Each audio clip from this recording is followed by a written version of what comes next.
আসসালামু আলাইকুম সম্মানিত দর্শক, সকল প্রকার কৃষক, তরুণ উদ্যোক্তা এবং কৃষিপ্রেমী বন্ধুদের জানাই হেল্প এগ্রো বাংলা চ্যানেলে স্বাগতম। আমার ভিডিওটা আপনারা যে যেখান থেকে দেখছেন, দেশ এবং দেশের বাইরে থেকে, প্রবাস থেকে, বিশ্বের যে কোনো প্রান্ত থেকে, তো আপনারা জানেন যে আমি শুধুমাত্র পেঁপে নিয়ে কাজ করি। পেঁপের উপরে ডকুমেন্টারি বানাই এবং যারা আমার কাছ থেকে চারা নিছে এবং এই জাতটা সংগ্রহ করছে তাদের কাছ থেকে এই যাওয়ার পর এই ভিডিও বানাই আর কি। তারা বলে যে ভাই অনেক রেজাল্ট ভালো হয়েছে, তো শোনার পর নিজের কাছেও ভালো লাগে। তো এই ভালো হওয়ার পিছনে অনেক আপনার পরিশ্রম আছে, অনেক মেডিসিন আছে, অনেক সার, অনেক কীটনাশক, ছত্রাকনাশক, তবেই তো আসলে একটা কৃষক সফল হয়। তো এগুলো করার ক্ষেত্রে যতটুকু আমার সম্ভব হেল্প আসলে মানে করা তাদের, যেমন একটা মানে আপনার ছোট মোটো পরামর্শ হোক বা কোন সময় কি লাগে, এই সব ত্রুটি যে আছে পেঁপে গাছ ভালো রাখতে, সুস্থ রাখতে, এইসব খুঁটিনাটি এবং ত্রুটি সম্পর্কে কথা বলি। তো যতটুকু আর কি সম্ভব হেল্প করা, একটা পরামর্শ দেওয়া, কোন সময় কি দেওয়া যায়। তো এটা আসলে আমার উদ্দেশ্য। জানেন যে আমিও আসলে এই কৃষিকাজের সঙ্গে জড়িত, আমিও পেঁপে চাষি।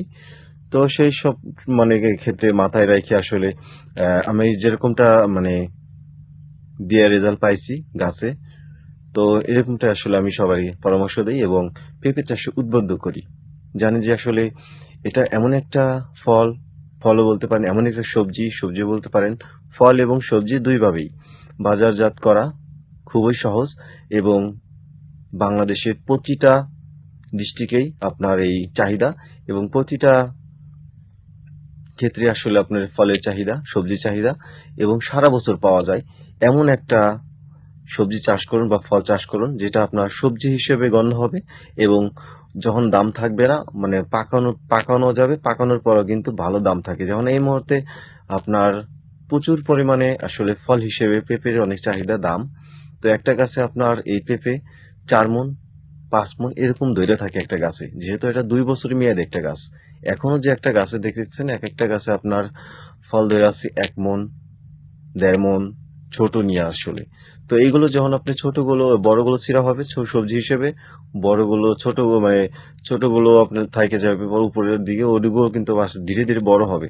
তবে কিন্তু আসলে একটা হলো গাছ প্রতি আপনি ভরপুর রেজাল্ট পাবেন। প্রতিটা গাছেই আপনার ফলন হবে এবং স্ত্রী গাছ পাবেন, যেহেতু আপনি একটা জায়গায় আপনার 4-5টা গাছ লাগাইলে অন্তত 4টা গাছ লাগাইলে আপনি একটা না একটা স্ত্রী গাছ পাবেন।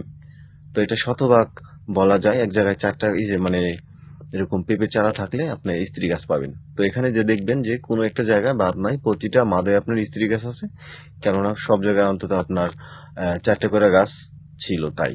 আর তারপরেও আপনার পুরুষ গাছ রাখতে হবে, যেহেতু আপনার এখানে দেখছেন সবই আপনি স্ত্রী গাছ, মাঝে মাঝে একটা দুইটা আসলে পুরুষ গাছ পরাগায়নের ক্ষেত্রে দরকার। সেক্ষেত্রে বাগানে আপনার পুরুষ গাছের চাহিদা, যদিও বলেন যে এই দরকার নাই, তবে দরকার আছে পরাগায়নের ক্ষেত্রে। মৌমাছির মাধ্যমে আপনি এক গাছ থেকে এক গাছ মানে স্ত্রী গাছে যাবে, পুরুষ গাছে যাবে, এভাবে ছড়াবে। তবে আসলে একজন কৃষক সফল হবে। পুরুষ গাছ থাকলে রোগ প্রতিরোধ ক্ষমতা বাড়ে গাছের। তারপরে সবচেয়ে কথা মানে মজার বিষয় হলো এই জাতটা আসলে অরিজিনালি আপনার রাজাশাহী এবং মাঝে মধ্যে অল্প কিছু আছে আপনার শাহী, গাজীপুরের কালিয়া শাহী, এগুলো।